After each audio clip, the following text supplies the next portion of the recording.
Greetings, housemates, and welcome back to Let's Play XCOM Art of War. I'm Phwop. We control Europe. We've got a satellite up over America, and the rest of the world is going to hell. In the situation room, you can see that we've lost India, Australia, Nigeria, and Egypt. So that's basically every continent except for the two that we've staked out, Asia and North America. Looks like it's going down in the Luliara. The reason that things have worked out in these other continents is because we got a satellite up on that continent. Just having satellite on a continent reduces the chance that the countries will leave by it cuts it to a third of what it was. Basically, I've explained it before, I'll do it again. Here's how it works. There's 100 points of panic until you max out this panic bar here, like in Japan.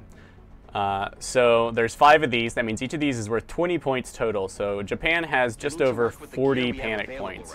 Canada has over 50 panic points because it's more than halfway across the bar. Mexico has just under 40.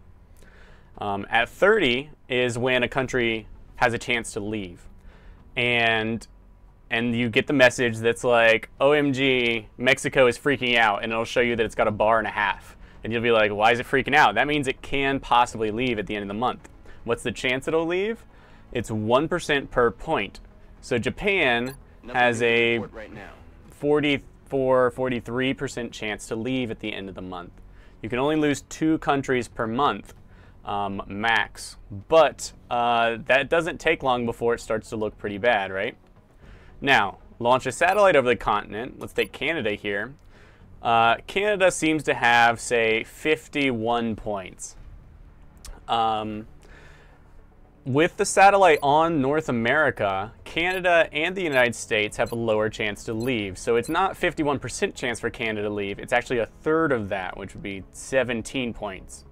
Likewise, the US would have like a 38% chance to leave, or 39, but in actuality it's like 13% because we have this satellite over Mexico. Now what about Mexico? Mexico has about the same amount of panic as the United States, call it 39. When you have a satellite over a country, their chance is reduced by 90%. That means instead of a 38% chance, it's got a 3.8% chance. And that's true for all of Europe over here. The UK has 42 points. It's got a 4% chance to leave at the end of the month. Remember that it's not like 2 countries will leave. It rolls dice against every single country individually. So yeah, you could still lose a place even if it has a satellite. But at max panic, with a satellite over it, you've got like a 10% chance to lose it. So. Plus, satellites can drain the panic out of a country. And of course, you've got this defense score, which can have, basically it checks once. The defense is also a 100-point system. Here, the United States seems to have more than 50%. It's kind of tough to estimate. Brazil seems to have exactly 50%. One check is made whenever this thing would gain panic, and if it's successful, you gain half that panic. So the United States, every time it gains panic, has a 50% chance to only take half that panic damage. The UK is similarly well done. Russia, it doesn't look like has any, so Russia's always going to take full panic. Germany's got like, I don't know, 25% chance to take less panic. That's how it works. I admit it is confusing, and it's not documented anywhere except on my mod page. Like what's really different about my mod, there's a whole bunch of stuff. That's just how it is. Alright, so our next mission, the last mission went really long, so I didn't figure out what the next one is. We've got some repairs coming up. Beam laser's about to be done. Phoenix drivers repairing scope and phalanx armor because we lost someone. And we've got 159 credits stored up to buy some kind of laser weapons. Moving into, what, month 3? A small scout aircraft is back. We do have a Phoenix driver. Let's get this guy out here. We're in pursuit. Let's do a bombing run, try and hit him with a nuke. We'll just take that first shot and run. Take our 3-day wound period, and then we'll finish him off with the Phoenix driver. I'm gonna go aggressive because with the rapid fire weapon, aim is very good, and of course aggressive gives you and the UFO 50% chance better to hit. Sentences work better sometimes.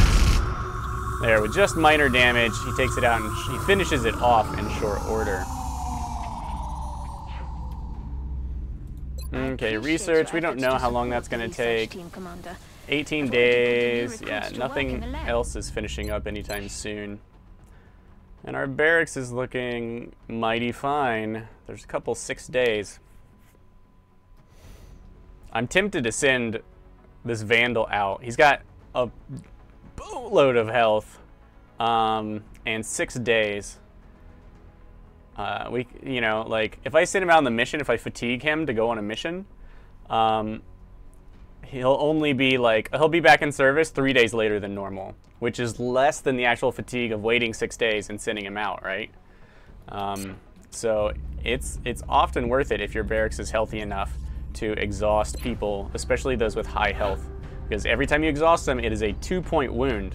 And remember that hospital time is based on the percentage of total health loss, so more health means less exhaustion time.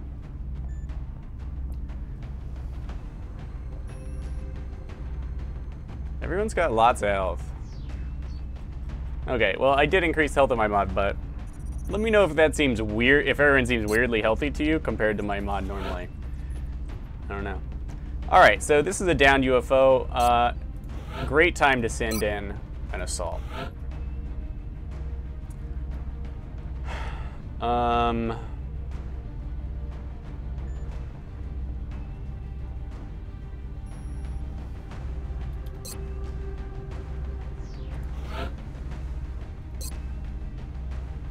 I want gunners for sure.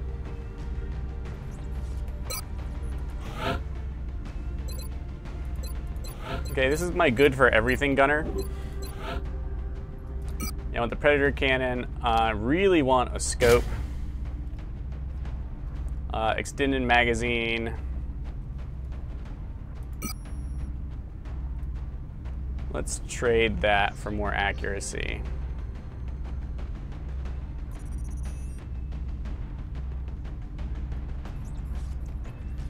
Because basically we've only got sniper rifle ammo. That's 3 shots. No, let's keep it. Always a tough choice. Ammo conservation's so good, particularly good for some classes.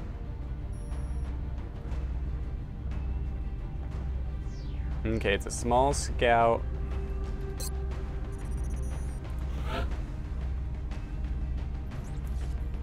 Seven days fatigue, huh?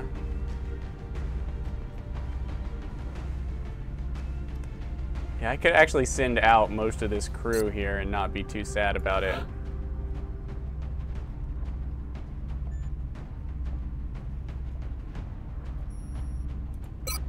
Because these missions just fell so close together.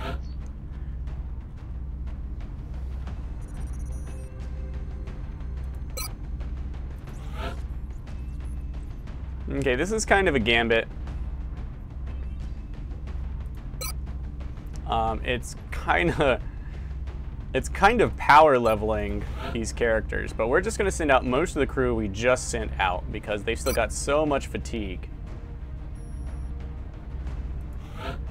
That it's actually worth it for us. Sending out people with like 5 and 6 days here.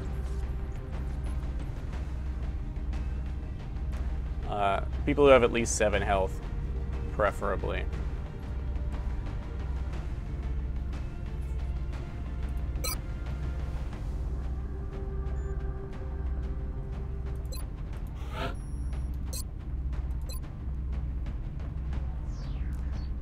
I always think, oh, you know, I could do it with 6, and then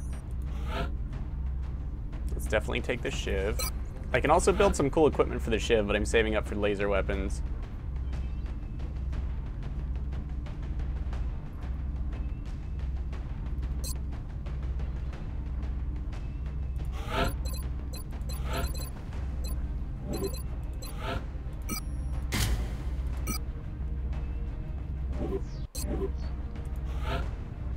Okay, what do I need here? Tempest. I want hollow targeting from somewhere.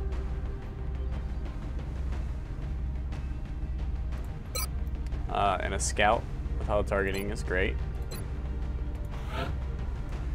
And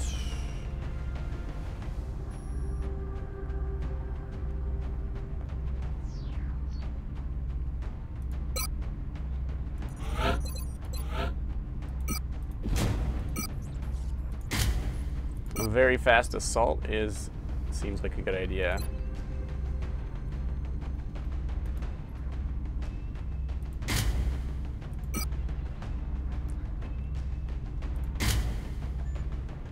Alright, so you know our defense is -2, our movement is only 13, but we are buff with 1.9 damage reduction plus 8 health armor.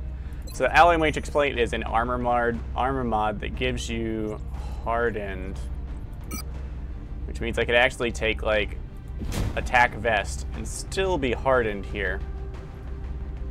But we'll take the Phalanx armor because it's actually quite fast. The Bastion rigging gives us tons of health because we have heavier armor now. Without it, yeah, it gives us 3 health.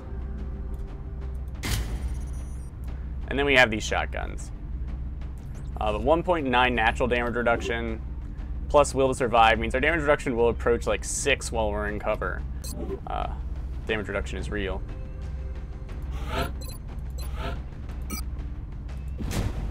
Want to protect my Rocketeers because XP on your Rocketeers is so important. For the perks that Rocketeers get are really, really powerful.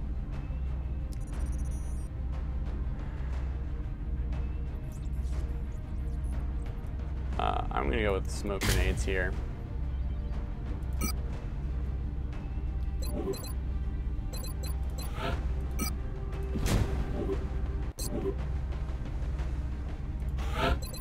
Okay, our other assault. She has what? She naturally has running gun, Avenger, and aggression. That makes her great with all the crit-based weapons, especially the rapid-fire ones. She's real brutal. The analysis module will crank that up to 11, and then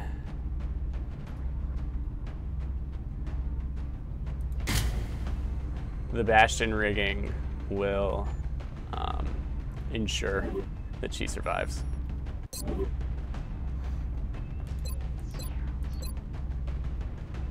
Okay, we already looked at her. Longbow. Let's go to the skirmishers rack because they're kind of slow. Our corpsmen, infantry. Infantry generally I find need armor because they don't move around too much. I'd love to give her a scope too, but we don't have a lot of sniper power here. And this is our character who applies hollow targeting. So we're gonna go with the heavy rack because with a scope it has really good range. And a drum magazine for ammo. So this character can just pop off shots. It would be awesome if I could get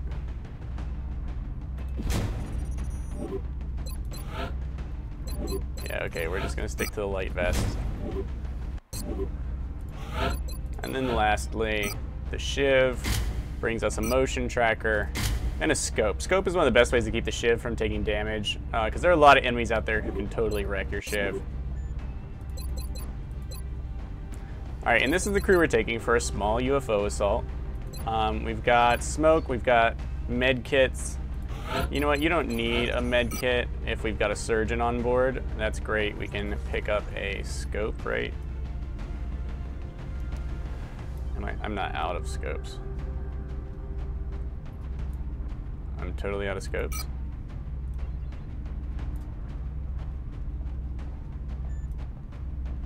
Seems to be. Oh, I put on the Shiv.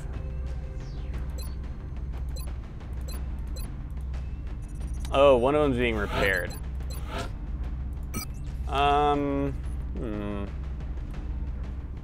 Remember the drum magazine drains your weapon of crit chance, but that's about it. Let's go with Bastion rigging instead. So we've got quite a few really tough people. Look, if you want to spec out your soldiers, you're going to need to use your pockets, basically. Like, no longer can you just put a shotgun on someone and say, man, he is going to murder people when he flanks them. No, no, you want to put the analysis module on there, maybe some specialized ammo, the incendiary ammo, something that you get access to with the help of experimental warfare. Will give you Killer Instinct, which of course when you use Run and Gun, Killer Instinct gives you extra crit damage. That perk wasn't really good as a soldier choice, but it's great on specific types of ammo. Matter of fact, it's a major part of how mechs work. It's real easy to equip a mech so that it gets Run and Gun and Killer Instinct, and you have this kind of charged shot you can use every now and then. Like, you might not even move. The point is you can get tons of extra damage on your crit by activating Run and Gun.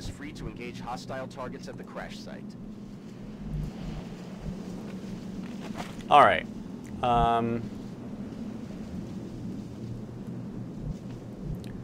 First thing first. Okay, there's our UFO. There's a lot of empty ground out here. We got a lot of low profile, but our newer armor doesn't provide low profile on its own. Extra protection, not low profile. I do like moving up on the UFO from over here, now that I get my bearings, right? There's a road over here with a truck and stuff. So I do want to take this high ground, basically. So let's go for it.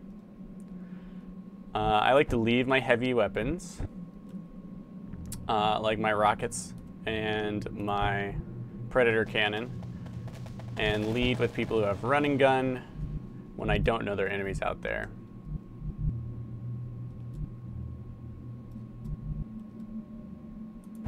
But I like to lead a little bit further than that.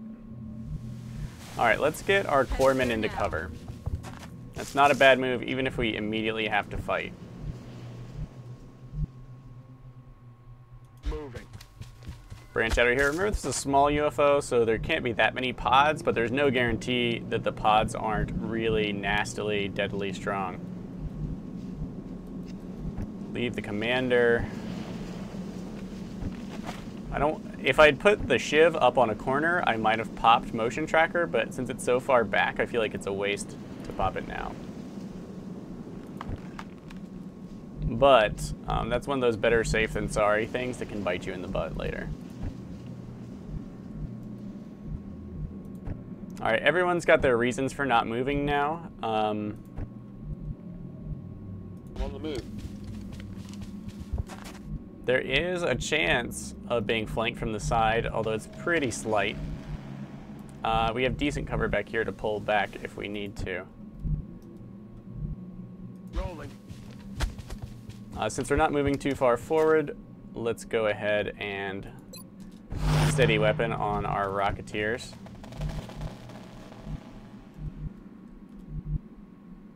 This one actually...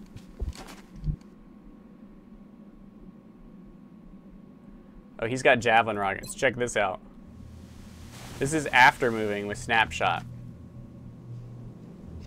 Remember 3-point, yeah, right here. See how good that is?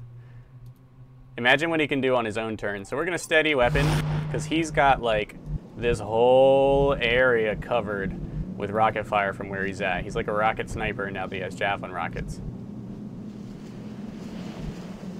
Okay, this is our Predator cannon. Positioning is key. Steady aim would be nice. We're gonna put it here. We're gonna move this guy up because this guy's definitely going up.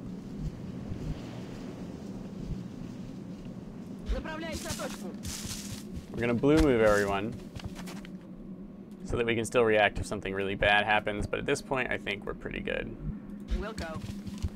The big advantage of the Predator cannon, besides the high base damage, is really that you can steady it. That's very important.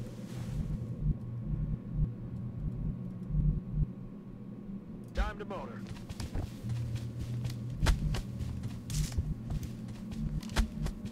I feel, Commander.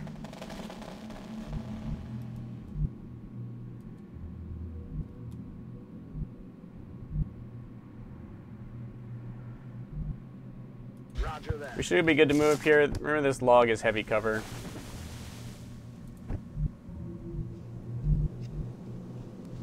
When you love us. Roger that. Scanning.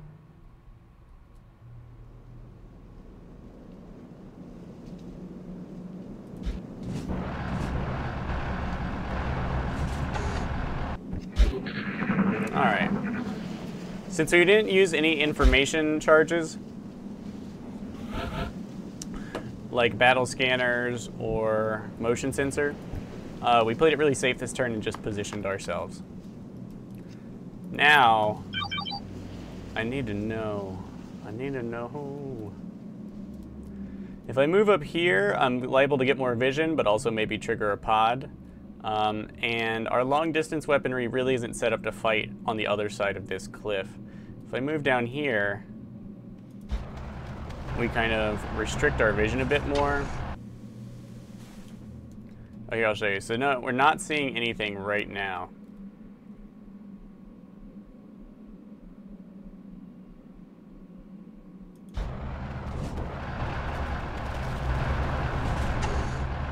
Alright, so the only thing we saw from there is that there is a meld canister here somewhere. Which means we're pretty free to move unless we're going to trigger someone right here, but that's very unlikely. So we can kind of sprint.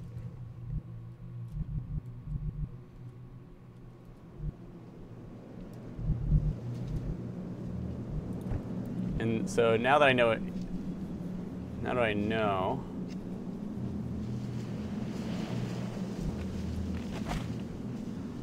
Let's do this. you there. Okay, I want my Rocketeer to take one of their places.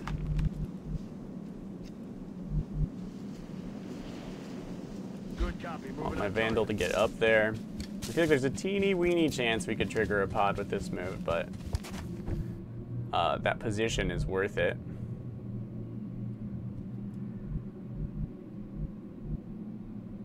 Let's do this.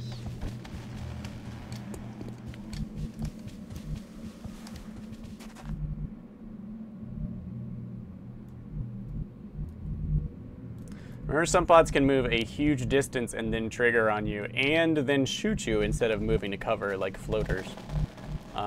It doesn't happen all the time, but it can totally happen.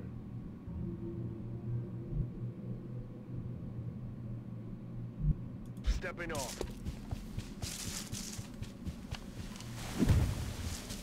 Oh, information, so good. Ну же, шевелись.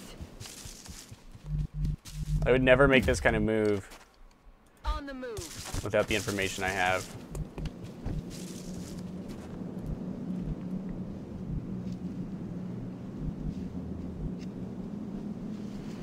Okay, this character, I'm actually going to leave out of cover.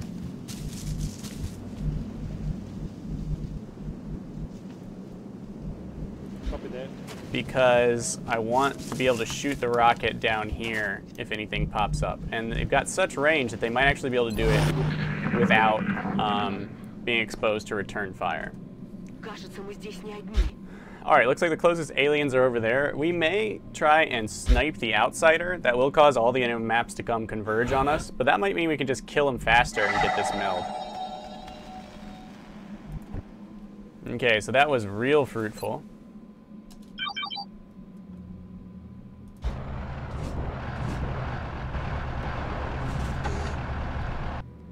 Squad of one, squad of one. There's most likely other people over there of some sort.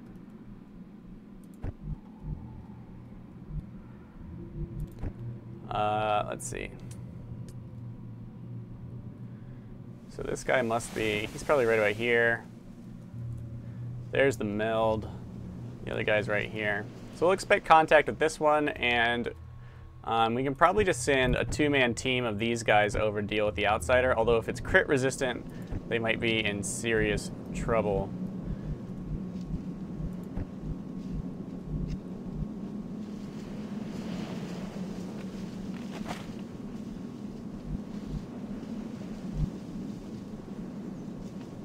Now this lead actually has the battle scanner perk, which means we can throw those puppies a real long distance.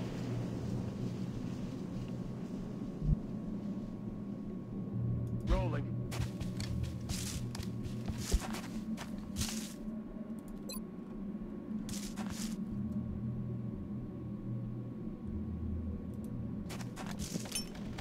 So let's figure out what this is before we decide what to do. Okay, a bunch of seekers, huh? Can we target one of those now?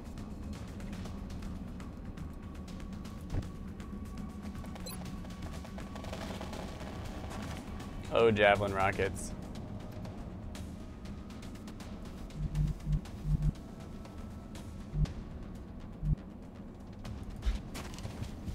Let's prepare for that. Note the health discrepancies in our soldiers. Like, here's our lightly armored long-range rocketeer with 2 armor, and here are our heavy up front, and a total of what, 9 health? And here is our heavy assault with 15 health, 8 of which is armor.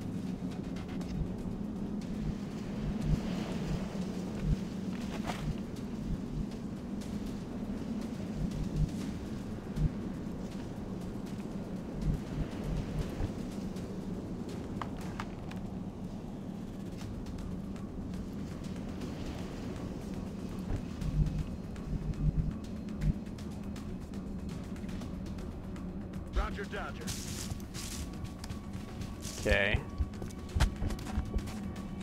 I want you guys to know I felt that was a little risky, but you gotta push the edges of your comfort zone when it comes to using the information you got sometimes.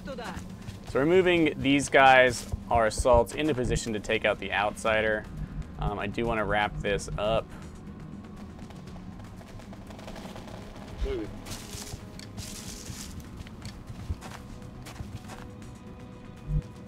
I'm going to steady aim because I don't want to trigger. Mechanical units often have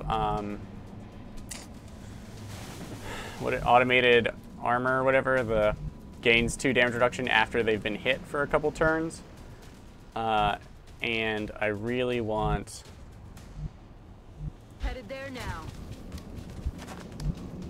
that to be not active when I get my first shots in.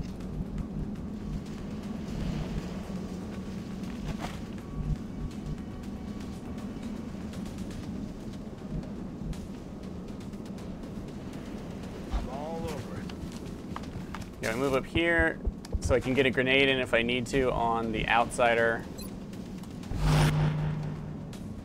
Is anything intact in here? Hard to tell. And I don't want to overwatch.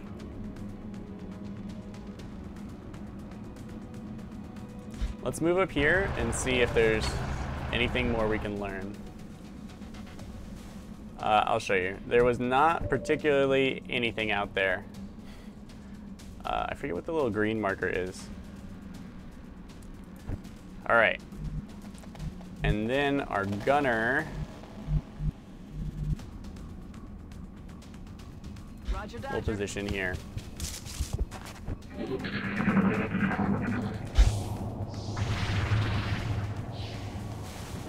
Okay, I see 4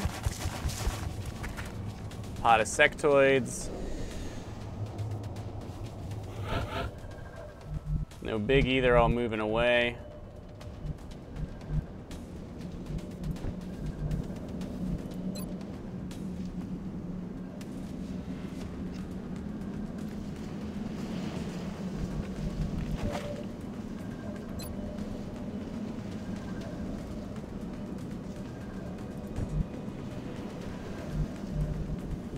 Okay, remember we've got running guns, so we can react. But recall also that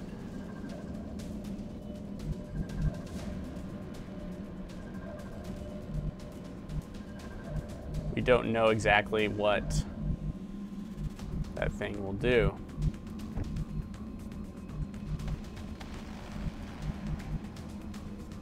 On the move. Okay, let's We're looking for.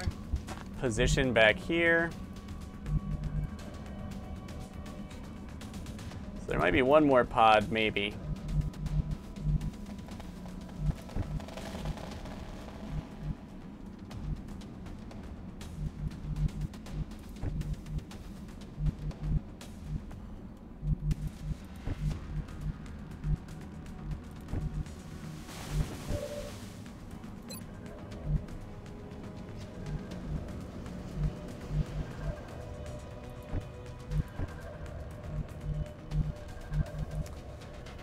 Okay.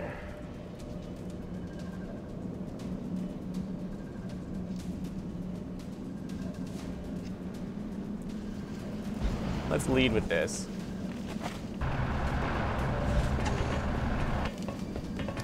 Okay, this one doesn't look so bad. It does have Aegis.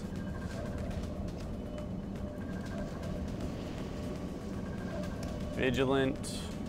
Regenerator, close combat specialist, lightning reflexes, ready for anything. Okay, nothing too nasty. Aegis is a pain in the butt, especially against our awesomely critty weapons we have here. Using run and gun on your first action is better. Like right now, using it before you make your move is significantly better than otherwise.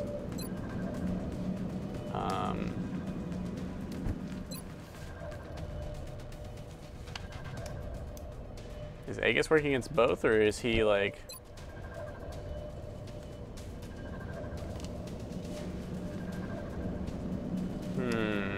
Check.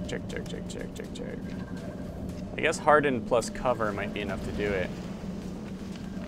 Of course, the crit chance for these guys is so low. So I would love to be using run and gun early, but 64, okay, there we go. Okay, our lead here.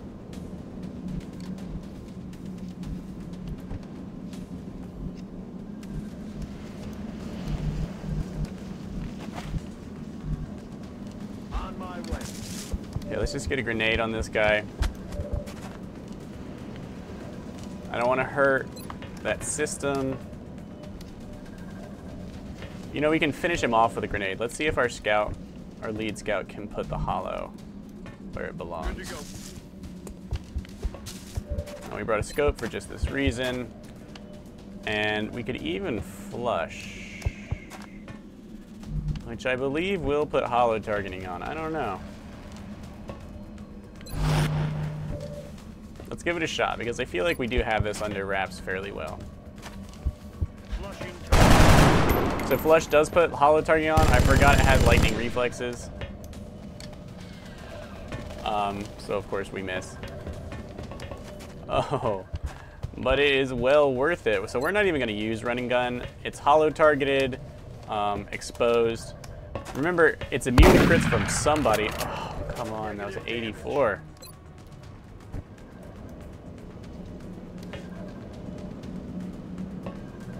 Okay, it appears to be out of our range.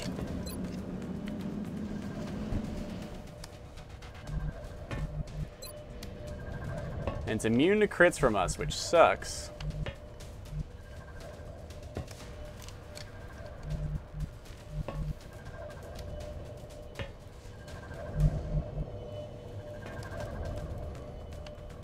Okay.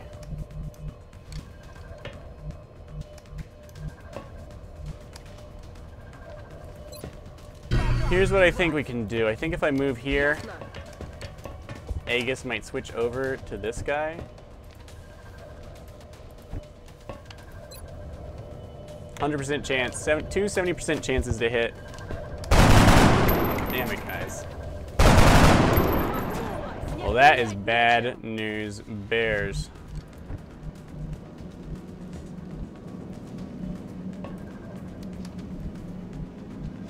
Affirmative. Let's see if we can use a command charge to make anything better.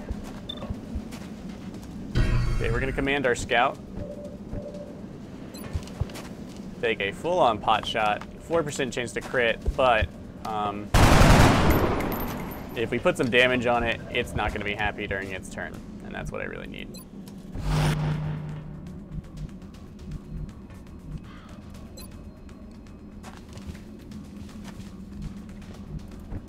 I'm rolling. Okay, I'm gonna move over here.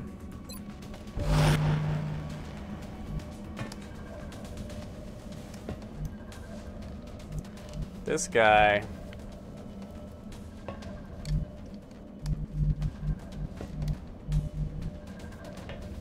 He's not doing any good right there.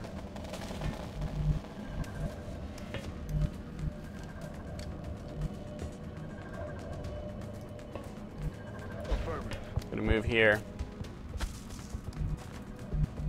Retreat. This one I want right here.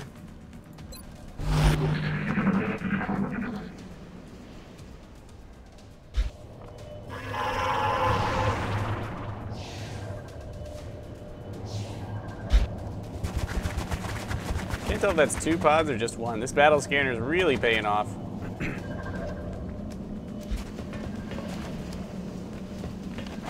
Вытащите меня! Alright, he uses suppression. That generally means that his chance to hit was so low. It's because of red fog. Of course, he's back to max health, but that wasn't so... What the... Alright, guys. We'll be back. Second part of the video.